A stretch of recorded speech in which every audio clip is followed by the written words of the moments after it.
I remember when I was pretty new here. I've been here just over 5 years.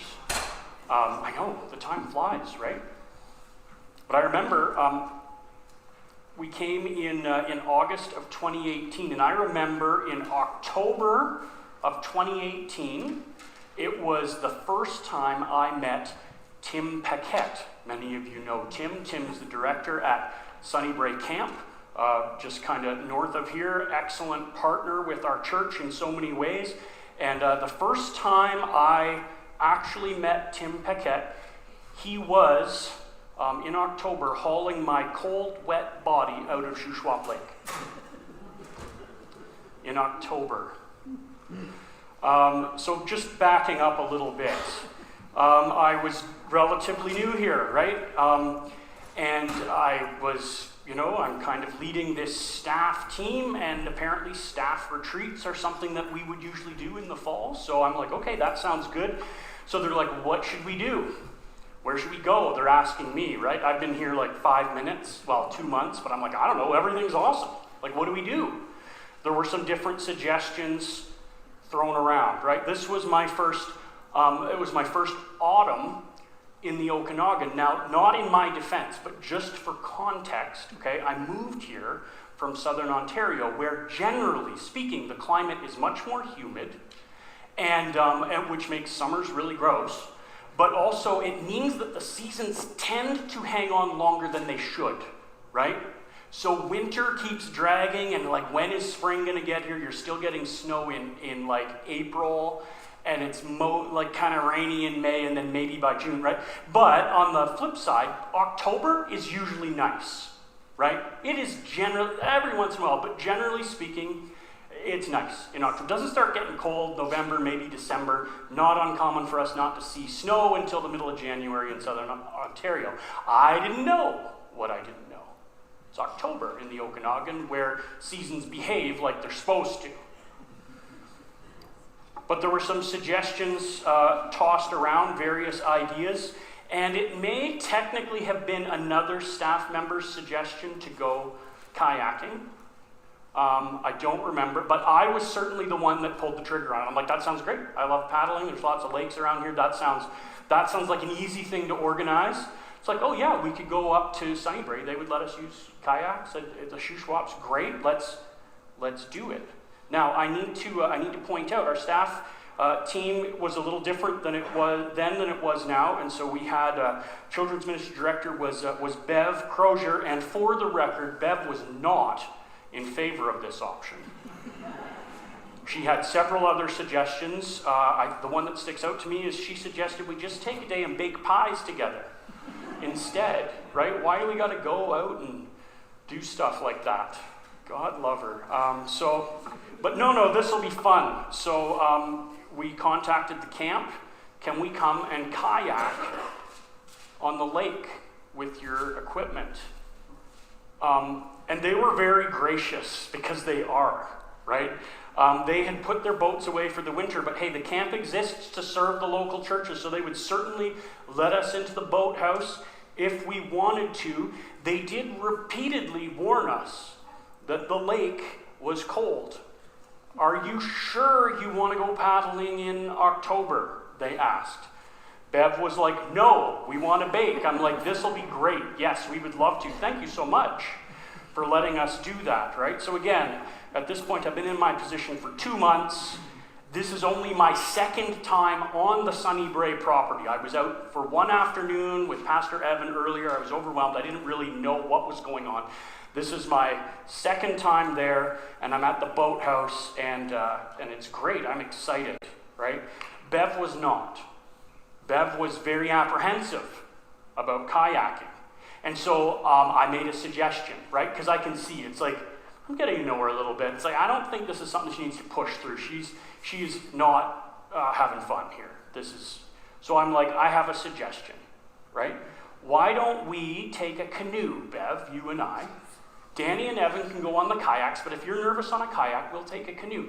Their canoes are big battleships, right? You can fill them with little campers that are freaking out, and they're just kind of, you almost have room for a drummer at the back to keep it. More dragon boats than canoes, really, okay?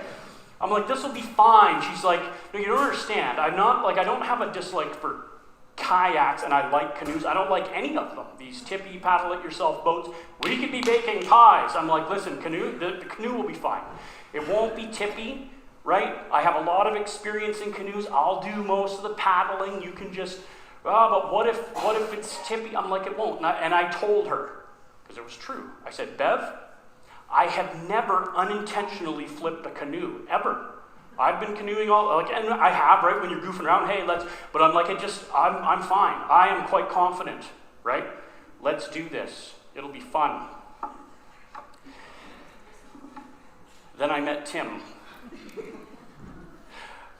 This week, we're not talking specifically or particularly about canoeing, but we're wrapping up our series on these sola statements that come out of the Protestant Reformation, these Latin terms that affirm sort of the pillars of our faith, that sort of remind us these are things that we hold to be true. So if we start doing or saying or teaching things that get too far off of these, they can remind us and they can bring us back. And so we've been looking at these over the last 4 weeks, talking about sola scriptura and solus Christus, how Scripture alone is our authority and Christ alone is our Savior and the only mediator between God and people. Last week we talked about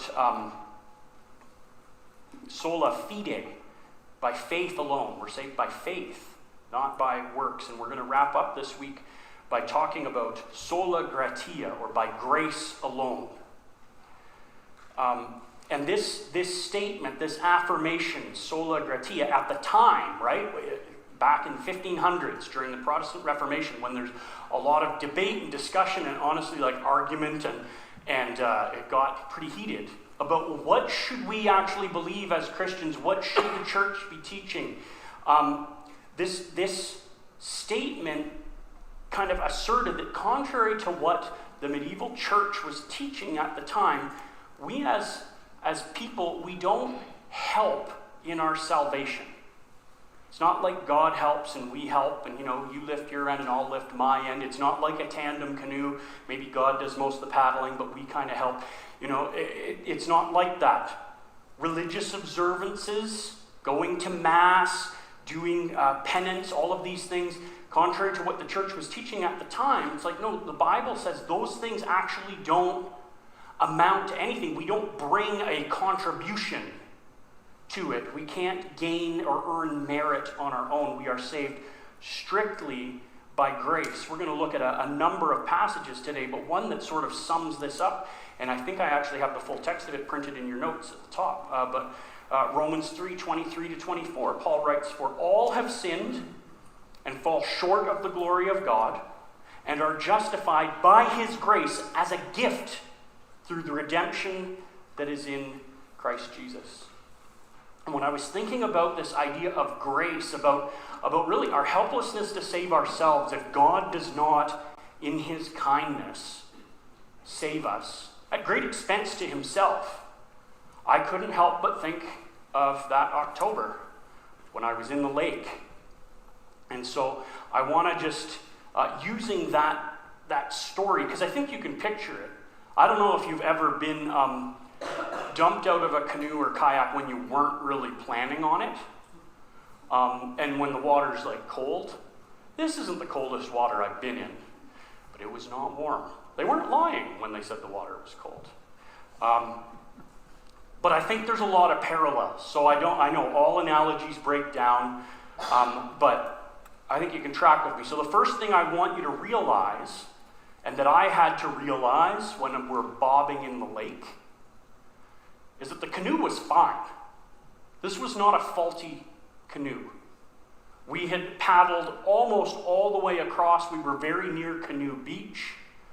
Danny and Evan paddling along, Danny pointing out landmarks, me paddling and smiling, Bev praying, I'm sure, right?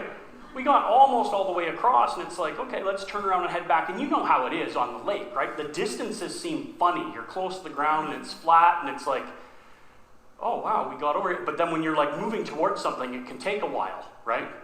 We were probably about halfway across the lake on the way back when our relationship to the surface of the water changed. It was not a wave. The weather was fine. It wasn't even windy. The lake was flat and calm. The canoe did not spring a leak or break in half. We were not attacked by the Kraken. We were merely paddling, and my ability to deliver on my promise was exceeded by the situation that I was in.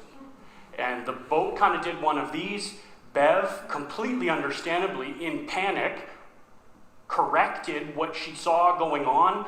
I corrected too, but you know how they say 2 wrongs don't make a right? 2 rights make a wrong in a canoe. And the next thing you know, we're in the lake. You come up, right? Life jackets, always very smart. We were wearing those. The canoe, of course, fills with water, and it's kind of like about this far under the surface there, and we're splashing. Fun thing that I did not anticipate, but this might be a helpful thing, just if you ever find yourself in this situation. If you're canoeing in the fall, and the boat that you're in was in storage, you were probably not alone in the canoe. We were not. We thought we were. We had stowaways, several dozen dock spiders, who did not sign up for a swim. They were ready to nap. Well, they float, and then they try to get on top of something that's not in the water. Well, the canoe was under the water. That was plan A. They were fine with that. I removed that option. So here's Bev and I from here up. Okay? We're cold. We're shocked. So it's not what we planned. I wanted to bake pies and arachnophobia, part 2. Right? It was a grim moment. Let me just tell you. It was, okay? But the canoe was not to blame. The canoe was fine. Romans chapter 3, verses 10 to 12 says, as it is written, none is righteous. No, not one. No one understands. No one seeks for God. All have turned aside. Together they have become worthless. No one does good, not even one. So whose fault was it that we're bobbing in the lake fighting for our life against spiders? It was mine. I could not blame the canoe or the paddles or anything like that. I couldn't blame Bev. She did not want to be there. This was my fault. Tim had warned us. Bev had protested. I insisted. I've never flipped a canoe unintentionally. That's something I can't say anymore. The only person I could blame for our predicament was me. And according to the Bible, in a way that is much more serious than bobbing in a lake, this is true of all of us. We are, by default, in over our heads. We are morally sunk. We are not like, okay, unless we fall in, we're in. We're guilty. We are, as Paul writes, and this isn't the only place that we could look, right? But no one is righteous. No, not one. No one understands. We don't seek for God. No one does what is good. We think we do, but we don't. And so we need rescue, and we cannot blame anyone else. Our own sinful, selfish hearts lead us to do and say sinful, selfish things that continue to rack up our moral debt. We continue to offend our good and gracious God. Even when we don't realize we're doing it, it's like this is what we're in. We're in deep, and we can't blame anyone but ourselves. So it's not just that the canoe was fine, but we are all sunk. We weren't happy when we're fighting off the spiders and sputtering and gasping for breath, and your body adapts to the cold, right? All those fun things. You can't breathe right away, and then your body goes, we're losing heat fast, so it cranks down the valves on all of your capillaries to keep the blood inside, so You start losing feeling and you feel cold, then not cold as much because your body's like, we don't care about fingers. We're like, we really want to keep those kidneys warm kind of deal. We're adapting to all of that, but then, the panic passes for a second. We evaluate our situation. Like, we are far from shore. It would have been a far paddle, but to swim in clothes, like we were dressed for cool weather. We were not wearing swimming trunks. Like, I was wearing boots and jeans. I had a phone in my pocket. Thought about that later, right? We're wearing layers. And we're like losing heat at a scientific rate. So what are we going to do? We were actually in danger. Like, this is how those stories start, right? We're laughing, and then it's like, right. One of the main passages when we want to talk about grace and being saved by grace in the Bible is Ephesians chapter 2. And just looking at verses 1 to 5, it says, "And you were dead in the trespasses and sins in which you once walked, following the course of this world, following the prince of the power of the air, the spirit that is now at work in the sons of disobedience, among whom we all once lived, in the passions of our flesh, carrying out the desires of the body and the mind. And we were by nature children of wrath, just like the rest of mankind. But God, being rich in mercy, because of the great love with which he loved us, even when we were dead in our trespasses, made us alive together with Christ. By grace you have been saved." So what this passage tells us, among other things, is none of us are as okay as we think we are. I think it's one thing for a person to basically deny that they ever do anything wrong. There are some people like that, right? Just their lenses are so skewed that like nothing is, it's always someone else's fault. They've never really said sorry because they've never really seen that it's their fault. Most of us, through a process of maturity and experience things, we realize, yeah, you know what, sometimes it is our fault. And no one's perfect and all of that. So we have this where it's like, yeah, I'm not perfect, but this thing we're talking about right now is not my fault. I may screw up a little, but not like that other person who's to blame for this other thing. Once we get over the idea that we're not, in the canoe, we're like, okay, so maybe I'm in the water, but it's not that bad. It is that bad. It is worse than we think. We are actually sunk. So while we were bobbing in the lake, there was some heroics performed by people who were not myself. Bev did not drown me, which I think took and showed a remarkable and admirable amount of self-restraint. In trying to solve our problems, there were a couple of things. Evan had a phone that worked, and he had a signal, so he was calling for help. First, he got a hold of Kyle Redeman, who works at the camp. "Kyle, can you help us out? We're in the lake," and all that. Kyle's like, "I'm in Alberta, so it might be a bit." Okay, no problem. He was finally able to get a hold of someone at the camp, explain what's going on. They got a hold of Tim. "Yes, we have a boat with a motor. It is not in the water, but we can get it. We're like, this is serious." So they spring into action. Meanwhile, Danny, and I mean, I don't want to embarrass her, but she's like, "Well, meanwhile, I can pull Bev to shore." Like, is that a smart idea? But Bev, like, I'm looking at her, and it's like, her lips are turning blue. She needs to get out of the water. I couldn't see myself. I was fine. But I also didn't want to abandon their canoe, which wasn't really floating on top, but I couldn't. You know how you can sometimes rock some of the water out of it? I couldn't. I thought it was because the canoe was heavy. Certainly it wasn't hypothermia. I was fine. But I'm like, let's stay with the canoe. Evan's like, a boat's going. Okay, Danny, you can take. So Danny, like, reverse thrust, dragged Bev all the way to shore. The closest point of land was not the camp. It was like up the road a little ways.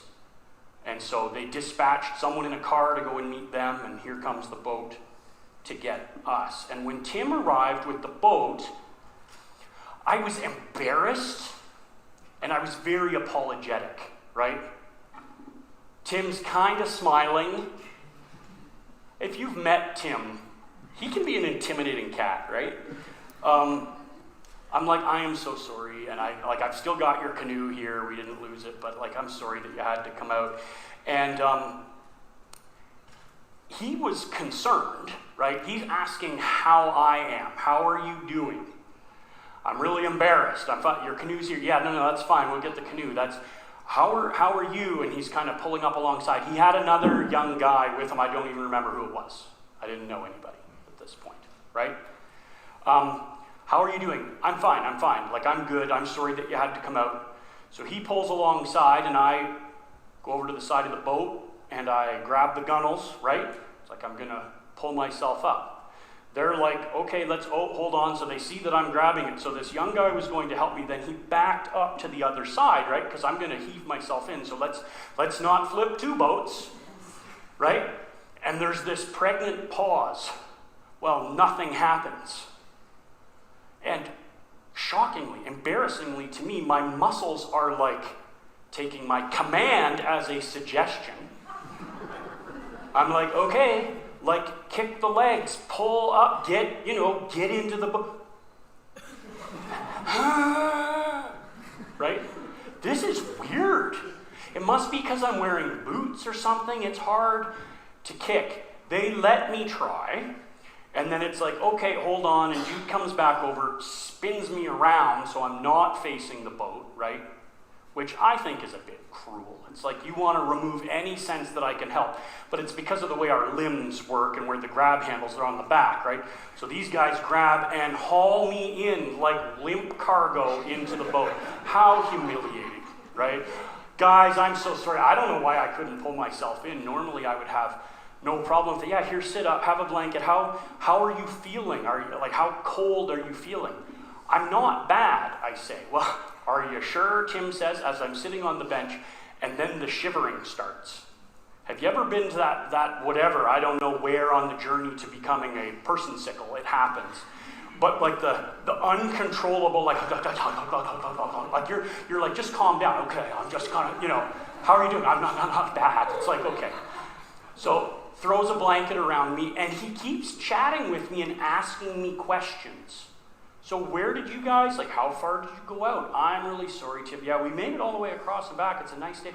Yeah, so who was with you? And he's asking me these random questions, and I remember noting he's not really paying attention to what I'm saying. I felt a little offended, maybe, right? Because he knows what hypothermia looks like, right? You keep the person talking. You're gauging their consciousness. You don't put a lot of stock in what they say. You fell in the lake in October, dummy, right? But he's talking with me. He was not listening to my claims about not being too bad. Because the thing is, none of us are as okay as we think. I'm not that bad. I'm not perfect, but I'm not that bad. I'm not like Hitler, or I'm not like a terrorist, or I'm not like pick your convenient public scapegoat of the week. I'm not like them. I'm not bad. And so when we think of that, we think of ourselves like that morally, we have this sense where if we can be convinced, okay, maybe I'm in the lake and I need to get in the boat and God in his mercy will pull alongside in a boat, great. I'll just hoist myself up. We can't. We can't. Notice what Paul says when he writes in that passage in Romans. He does not say, you were sick in your trespasses and sins. He doesn't say you were wounded in your trespasses and sins.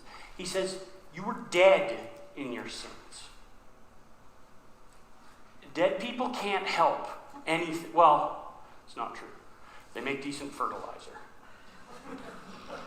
But they can't help rescue themselves, right? We cannot help ourselves. According to Scripture, we cannot do our part to rescue ourselves. I can't pull myself up a bit. Just give me that last boost over the edge. No, there's none of that. That's an illusion. That's our pride talking. That's being blind to the situation we're in. Hypothermia, for example, will do that. You're losing reasoning powers before you realize you're losing reasoning powers. There's several situations where humans could end up like that. It can be fun sometimes. Coming out of anesthetic, right? If you ever get to pick up your friend after surgery. Hilarious. They're talking like a normal human, but they're an idiot. Same kind of deal, right? I'm okay. We can't do our part. We are dead. When Paul describes us as dead, we're also dead in the sense of being condemned, right? As good as dead, a dead man walking. We have gained ourselves the death penalty. In fact, he describes us as being imprisoned. We're captives of the spirit that is now at work in the children of disobedience, he says. That's not a biker gang.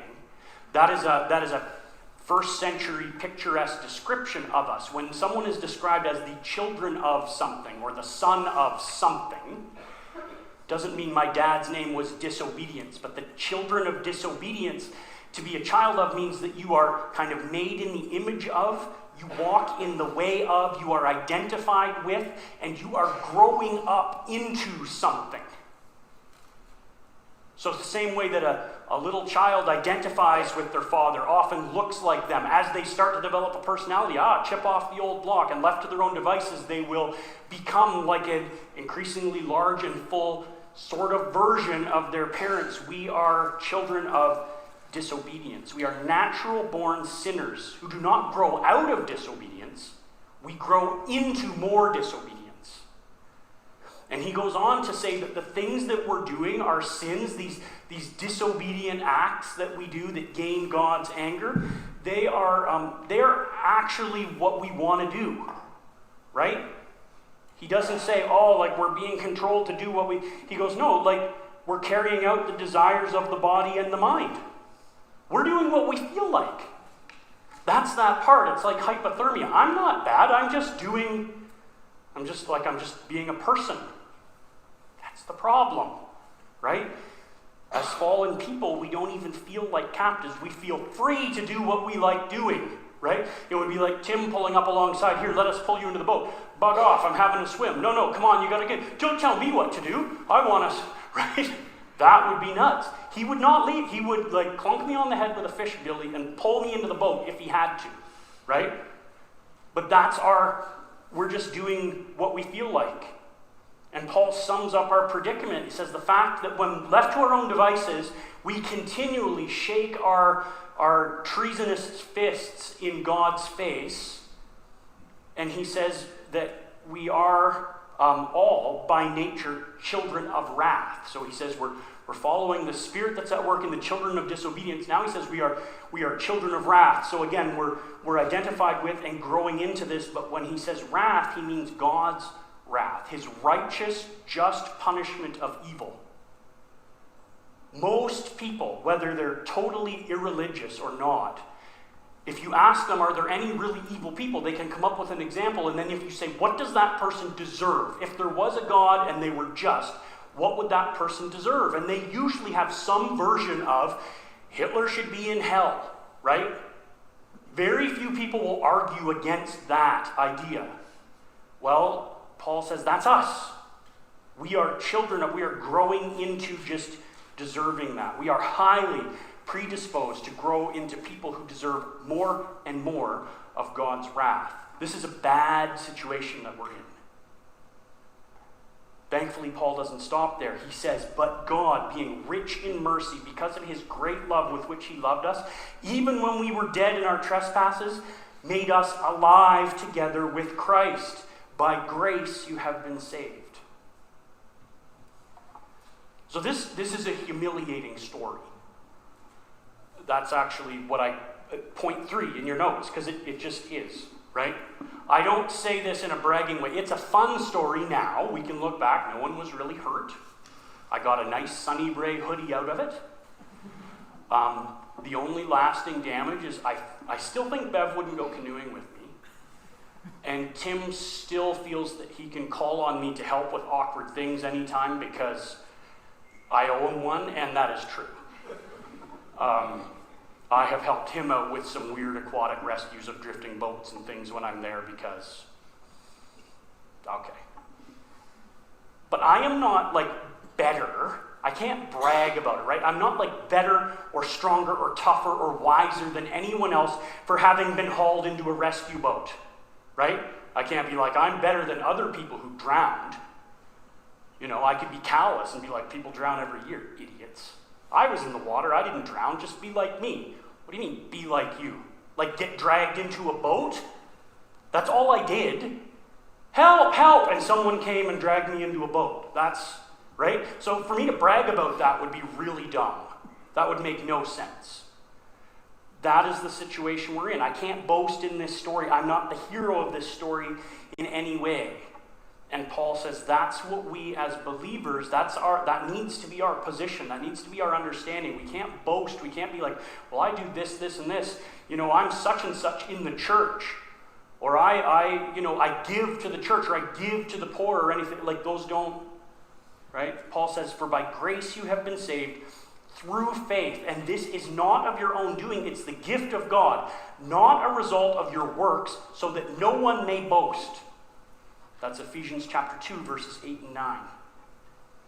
See, this doctrine of sola gratia might sound on the surface almost like a declaration of independence by the reformers against the medieval church, right? We don't need to jump through your hoops, or do penance or do any of these things. We don't need to buy your indulgences. We don't need to do any of those things to be saved. Right? And it is, but it's not saying, we don't need that. It's saying those things don't actually save. We need more than that. It's not so much a declaration of independence as it's truly a confession of utter helplessness. It's saying, that we were good enough that all we needed to save ourselves were some good works. But no, we are far worse off than that. The Bible says that. None of these things we do, no matter how good or how religious they are, can actually bring us closer to God. Any more that pick the most wanted fugitive out there, someone who does horrible things, and they've identified them, and they're on the news, right? Well, that person can't, walk a little old lady across the street, put some money in the kettle at the Salvation Army, and then turn himself into the authorities and be like, we're good, right? Because, no, look, I gave this guy some money, and ma'am, will you, yes, he helped me, see? We're fine, right? It's like, no, thank you for coming in. Can you turn around? You have the right to remain silent. Any other stupid thing you say can and will be used against you in a court of law. I advise you shut up, right? Those are the things we can do. Our view of our criminal charges and the merit of what we can do to work that off is very skewed. This is a humiliating doctrine. This completely undermines any attempt for any believer to feel proud of their efforts or boast in their utter superiority over sinners, right? I used to sin in that conspicuous way, but I don't now. Because you were dragged into the boat, right? It wasn't you.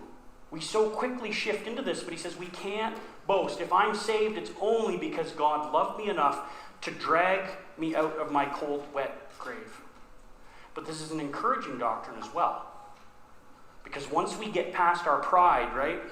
Once we realize the peril that we're in, when we stop kidding ourselves, once we see the futility of trying to pull ourselves out of the lake by being good people, it says we do still have hope. It doesn't leave us like, you know what, you can't even get into the boat. Say hi to the fish. It says God, in his mercy, loved us so much, right? It says we're not doomed because God, being rich in mercy because of the love with which he loved us, even when we were dead in our trespasses, made us alive together with Christ. By grace, you have been saved. So we need only to reject our sin and our own futile efforts to save ourselves and trust that Jesus is strong enough to save us. Trust that his death as a sacrifice for our sins was actually enough to pay for our sins. And if we do that, the Bible tells us, we are saved by grace through faith.